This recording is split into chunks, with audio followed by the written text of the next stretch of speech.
Week again. Zombie time. Yeah, everything's wet today, so we're gonna go ahead in the shop here and work on the door panels.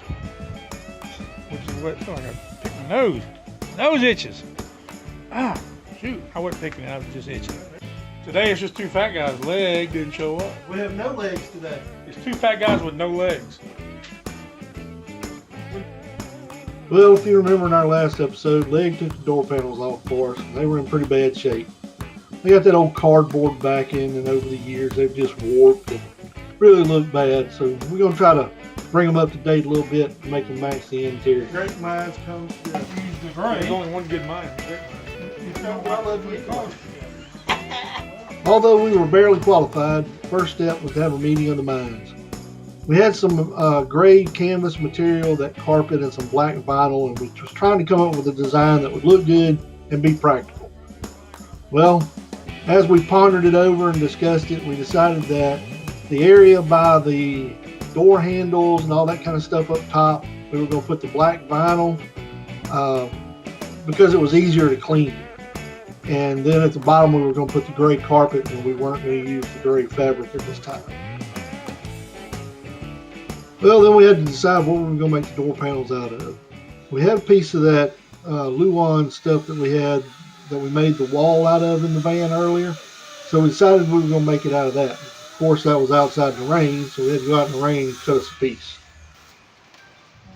Then, of course, the next step is my favorite, demolition. Let's tear this thing apart and get us a template made.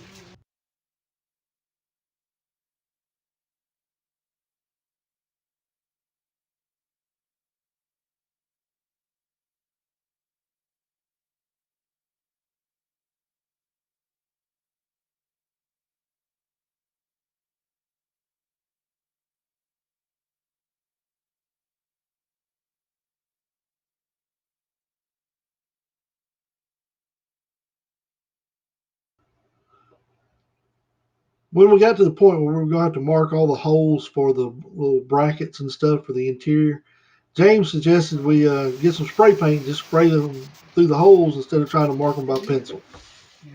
James has a good idea every now and then, but I don't let him know it. There's a hole that you drill. Now it's time to cut her out and drill the holes.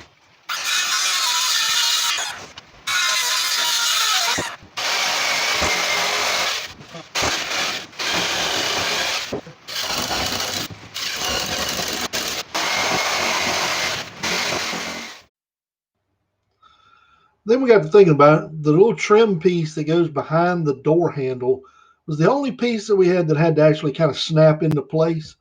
Well, the board that we were using is a little bit thicker than the piece of cardboard we took it off of. And then must plan on wrapping this in vinyl. That's going to add a little to the thickness too. So we had to shave it down, and James had to file down the edge of the board a little bit so that we could get all this to fit nice and neat. You don't think it's wrong? Well, it started raining outside even harder, and being in that tin shed, you couldn't hear nothing we were saying, so we decided to move the operation inside. Well, James has tried 2 or 3 different ways of putting this on there to make it look right, and I think he's finally come up with a decision. We had some packing material that our bar light came in, some styrofoam, so we're going to use that to make another little accent area right before that curved piece. I think it's going to look real good. James is getting that styrofoam put in place and glued down. If he can make it look like the sample he showed me, it's going to be awesome. So we got the strip put on with the carpet and the vinyl for the transition. And now Rick's getting ready to glue the carpet down. Don't spray my hand. Spray my hand.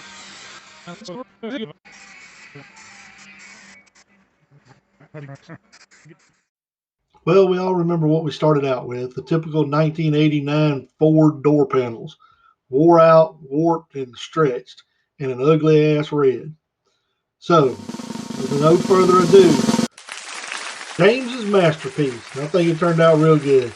With the accent covered with the carbon fiber to match the dash, it's going to tie in real nice. Good job, James. Do all that stuff you're supposed to do here on YouTube. Subscribe. Hit the likes, leave a comment, all that kind of crap, just to figure out why in the world we're on here doing this. But we sure appreciate it. And come back next time and see us on episode 7.